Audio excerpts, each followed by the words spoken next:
Hi students, ఈరోజు మనం discuss చేసే టాపిక్ ఏంటంటే features of C language.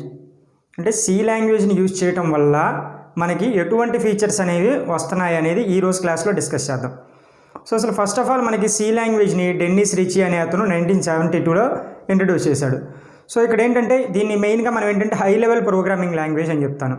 So high level programming language, machine level language అని, next అదేవిధంగా మిడిల్ లెవెల్ లాంగ్వేజ్ అని, అసెంబ్లీ లెవెల్ లాంగ్వేజ్ అని 3 టైప్స్గా ఉంటాయి.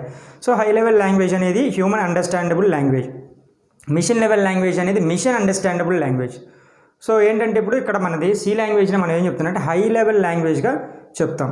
సో ఇప్పుడు సి లాంగ్వేజ్లో మనకి ఎటువంటి ఫీచర్స్ ఉన్నాయనేది ఇక్కడ డిస్కస్ చేద్దాం. సో ఫస్ట్ పాయింట్ వచ్చేసరికి ఏంటంటే సి లాంగ్వేజ్ అనేది పోర్టబిలిటీ అనే ఫీచర్ని కలిగి ఉంది. పోర్టబిలిటీ మీనింగ్ ఏంటంటే పోర్టబుల్ టీవీ ఎగ్జాంపుల్కి. సో పోర్టబుల్ టీవీకి పెద్ద టీవీకి తేడా అంటే పోర్టబుల్ అంటే చిన్న అని. సో ఇక్కడ ఏం జరుగుతుందంటే పెద్ద టీవీ కానీ పెద్ద వెహికల్ కానీ ఏదైనా ఉంటే దాన్ని ఎక్కడికి పెడితే అక్కడికి ట్రాన్స్ఫర్ చేయడానికి పాసిబిలిటీ అనేది అవుతుందా. సో మన ఇంట్లో చాలా పెద్ద టీవీ అనేది ఉందనుకుందాం, పోర్టబుల్ టీవీ అనేది ఉందనుకుందాం. సో ఇప్పుడు ఏంటంటే పోర్టబుల్ టీవీని ఏంటంటే ఒక దగ్గర నుంచి ఇంకొక దగ్గరికి ఈజీగా ట్రాన్స్ఫర్ చేయొచ్చు. సో ఎందుకు, చిన్నదిగా ఉంది కాబట్టి. నెక్స్ట్ పెద్ద టీవీ అనే దాన్ని ఎక్కడికి పెడితే అక్కడికి ఎప్పుడు పెడితే అప్పుడు ట్రాన్స్ఫర్ చేయడానికి పాసిబిలిటీస్ అనేది ఉంటాయా? ఉండవు. సో ఇక్కడ ఏంటంటే సి లాంగ్వేజ్ పోర్టబిలిటీ అనే ఫీచర్ని కలిగి ఉండటం వల్ల ఏం జరుగుతుందంటే సి లాంగ్వేజ్ని ఒక కంప్యూటర్లో ఎగ్జిక్యూషన్ చేసి, సి ప్రోగ్రామింగ్ అనేది, సో 4 కంప్యూటర్స్ అనేవి ఉన్నాయి పక్కనే. సో ఇప్పుడు ఏం జరుగుతుందంటే ఒక కంప్యూటర్లో నేను సి లాంగ్వేజ్ని ఎగ్జిక్యూషన్ చేస్తే నెక్స్ట్ అదే ప్రోగ్రామ్ని ఇంకొక దాంట్లో కంపైల్ చేసిన దాన్ని ఇంకొక దాంట్లో ఎగ్జిక్యూషన్ అనేది చేసేయచ్చు. మళ్ళీ నెక్స్ట్ ఇక్కడి నుంచి ఇంకో కంప్యూటర్కి మాడిఫై ఇక్కడ వేరే దానికి చేంజ్ చేయొచ్చు. సో ఇట్లా ఏం జరుగుతుందంటే ఒక కంప్యూటర్ నుంచి ఇంకొక కంప్యూటర్కి చేంజ్ చేసుకోవచ్చు వితౌట్ చేంజింగ్ ద కాన్ఫిగరేషన్. అంటే ఏంటంటే ఒక కంప్యూటర్కి వచ్చేసరికి 500 GB హార్డ్ డిస్క్ ఉంది, 2 GB ర్యామ్ ఉంది. సో క్లియర్గా చూడండి, 2 GB ర్యామ్ ఉంది. సో ఇక్కడ 2 కంప్యూటర్స్ అనేవి ఉన్నాయి. ఒక కంప్యూటర్కి 2 GB ర్యామ్ ఉంది, నెక్స్ట్ ఇంకో కంప్యూటర్కి 1 GB ర్యామ్ ఉంది. సో ఇప్పుడు సి లాంగ్వేజ్ అనేది దీంట్లో నేను రన్ చేశాను, బాగా వర్క్ అయింది. సో నెక్స్ట్ ఇదే సి లాంగ్వేజ్ని వచ్చేసరికి దీంట్లో వర్క్ చేస్తున్నాను. ఇక్కడ కూడా అక్కడ ఎలా అయితే వర్క్ అయింది ఇక్కడ కూడా అదే విధంగా వర్క్ అవుతుంది. సో ఇక్కడ ఏంటంటే మామూలుగా వేరే లాంగ్వేజ్ వచ్చేసరికి ఏం జరుగుతుంది అంటే ఇది 2 GB కాబట్టి ఇది కూడా 2 GB అవ్వాలి, లేకపోతే అంతకుమించి ఎక్కువైనా అవ్వాలి. కానీ ఇక్కడ మనకి సి లాంగ్వేజ్ అనేది పోర్టబిలిటీ అవ్వటం వల్ల ఏం జరుగుతుందంటే చిన్నది అవటం వల్ల ఎక్కడైనా మనం కాన్ఫిగరేషన్ అనేది చేంజ్ చేయకుండా వాడుకోవచ్చు. సో ఫస్ట్ పాయింట్ అది. సో నెక్స్ట్ వచ్చేసరికి ఏంటంటే మాడ్యులారిటీ. సో మాడ్యులారిటీ మీనింగ్ ఏంటంటే సి లాంగ్వేజ్ని ఫంక్షన్ అనే ఒక కాన్సెప్ట్ యూజ్ చేసి చిన్న పార్ట్స్గా డివైడ్ చేసుకోవచ్చు. సో దీనికి ఒక ఎగ్జాంపుల్ చెప్తాను చూడండి. మీకు ఒక ఎగ్జామ్ అనేది ఎగ్జామ్ పెడతానని ఒక మెటీరియల్ ఇచ్చాను, అది చదువుకొని రమ్మన్నాను. అది ఎలా ఉందంటే చూడటానికి స్టార్టింగ్ దగ్గర నుంచి ఎండింగ్ దాకా ఎక్కడ పులి స్టాపులు, కామాలు, పారాగ్రాఫులు ఏమీ లేకుండా మొత్తం ఒకేలా ఉంది. సో అది మీకు చదవటానికి ఈజీగా ఉంటుందా, కష్టంగా ఉంటుందా ఒకసారి థింక్ చేయండి. నెక్స్ట్ నేనేం చేస్తాను అంటే ఇలా ఉన్న మెటీరియల్ని మళ్ళీ మాడిఫై చేశాను. ఎట్లా అంటే ఫస్ట్ చిన్నది అంటే చిన్న పారాగ్రాఫుల్లాగా చేశాను. అది చదవటం ఈజీగా ఉంటుందా? ఎప్పుడైనా సరే పులి స్టాప్లు, కామాలు ఉంటా చిన్న పారాగ్రాఫుల్లా ఉంటే ఆ పారా వరకు మనం ఏం చేస్తానంటే ఒక కాన్సెప్ట్ కింద ఇంకొక పారాగ్రాఫ్ ఇంకొక కాన్సెప్ట్ కింద సో అట్లా చదువుకుంటాం. అలా కాకుండా కంప్లీట్గా మొత్తం ఒకే దగ్గర పెడితే మనకేం జరుగుతుంది, చదవడానికి అర్థం చేసుకోవడానికి చాలా కష్టం అవుతుంది. సో ఇది కూడా అంతే. సో ఇక్కడ ఏం జరుగుతుందంటే మనకి సి లాంగ్వేజ్లో మాడ్యులారిటీ అనే కాన్సెప్ట్ని యూజ్ చేయడం వల్ల ఏం జరుగుతుందంటే పెద్ద ప్రోగ్రామ్ని చిన్న పార్ట్స్గా డివైడ్ చేసేస్తాను.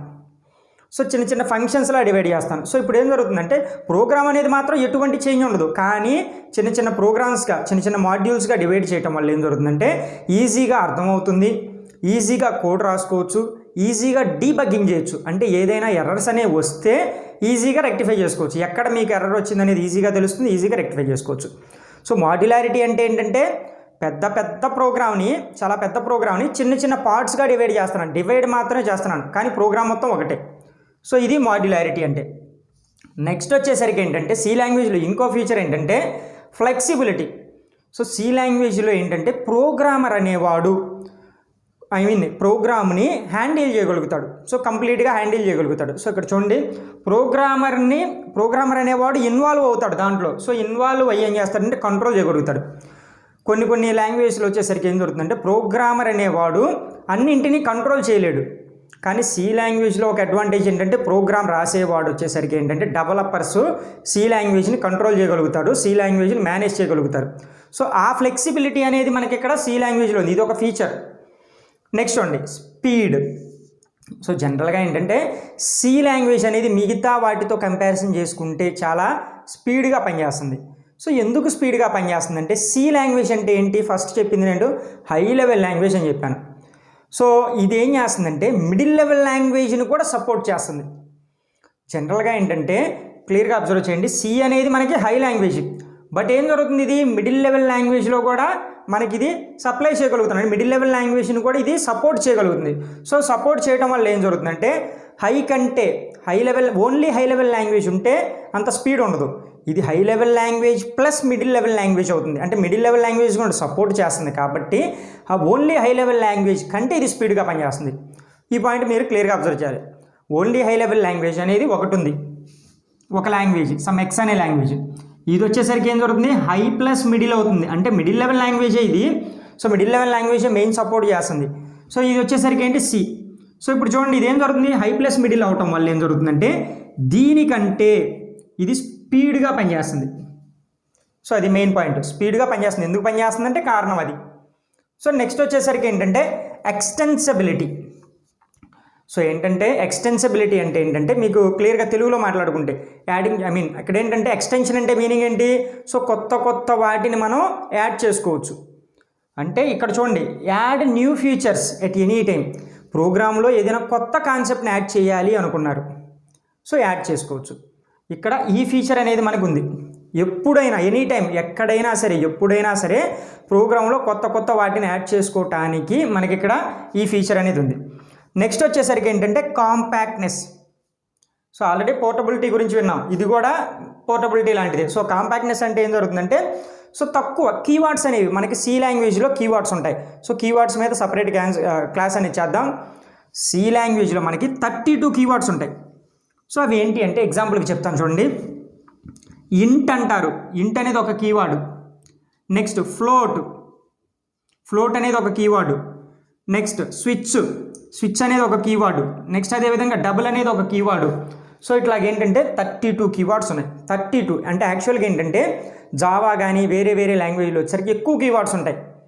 సో అలా ఎక్కువ కీవర్డ్స్ ఉంటాయి. ఇక్కడ వచ్చేసరికి ఏంటి 32 చాలా తక్కువ కీవర్డ్స్ ఉన్నాయి. తక్కువ కీవర్డ్స్ ఉండటం వల్ల ఏంటంటే మనకి అవి ఈజీగా గుర్తుంటాయి. సో ఒక్కొక్క కీవర్డ్ అనేది ఒక్కొక్క యాక్షన్ అనేది పర్ఫామ్ చేస్తుంది. ఫర్ ఎగ్జాంపుల్ చూడండి, ఇక్కడ ఇంట్ అన్నాను.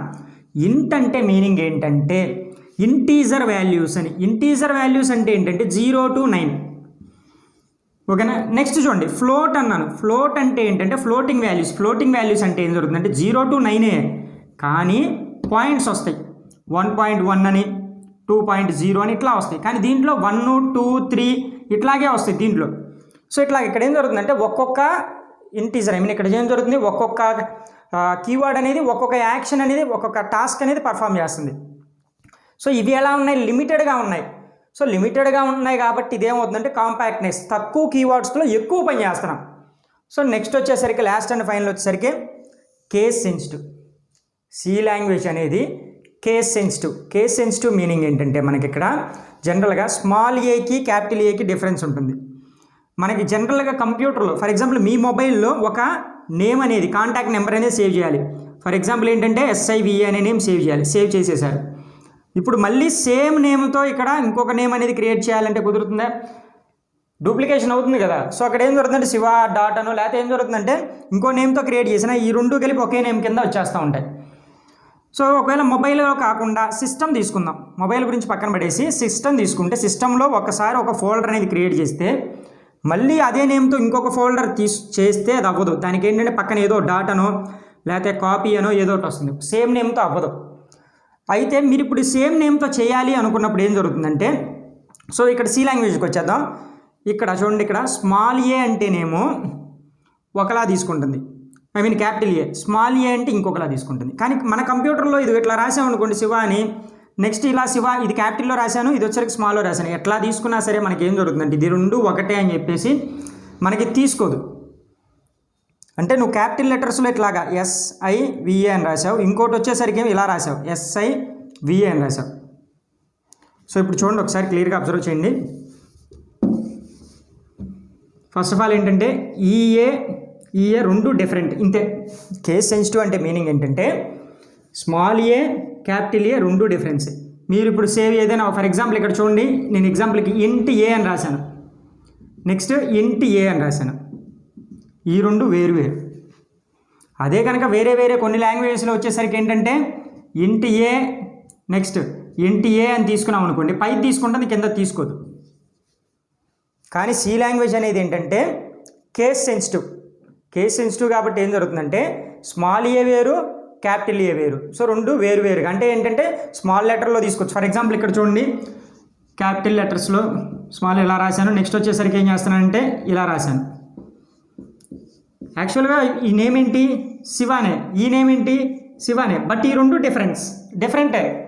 ఎందుకంటే ఇక్కడ క్యాపిటల్ లెటర్ ఒకటి రాసి మిగతా స్మాల్ లెటర్ రాశాను, ఇక్కడ వచ్చేసరికి అన్నీ క్యాపిటల్ లెటర్లో రాశాను. సో ఇట్లా ఏం జరుగుతుందంటే స్మాల్ లెటర్ క్యాపిటల్ లెటర్ అనేది డిఫరెంట్గా ఉంటుంది, ఎందుకంటే కేస్ సెన్సిటివ్ కాబట్టి. సో ఇది ఒక అడ్వాంటేజ్. సో ఇది కాన్సెప్ట్.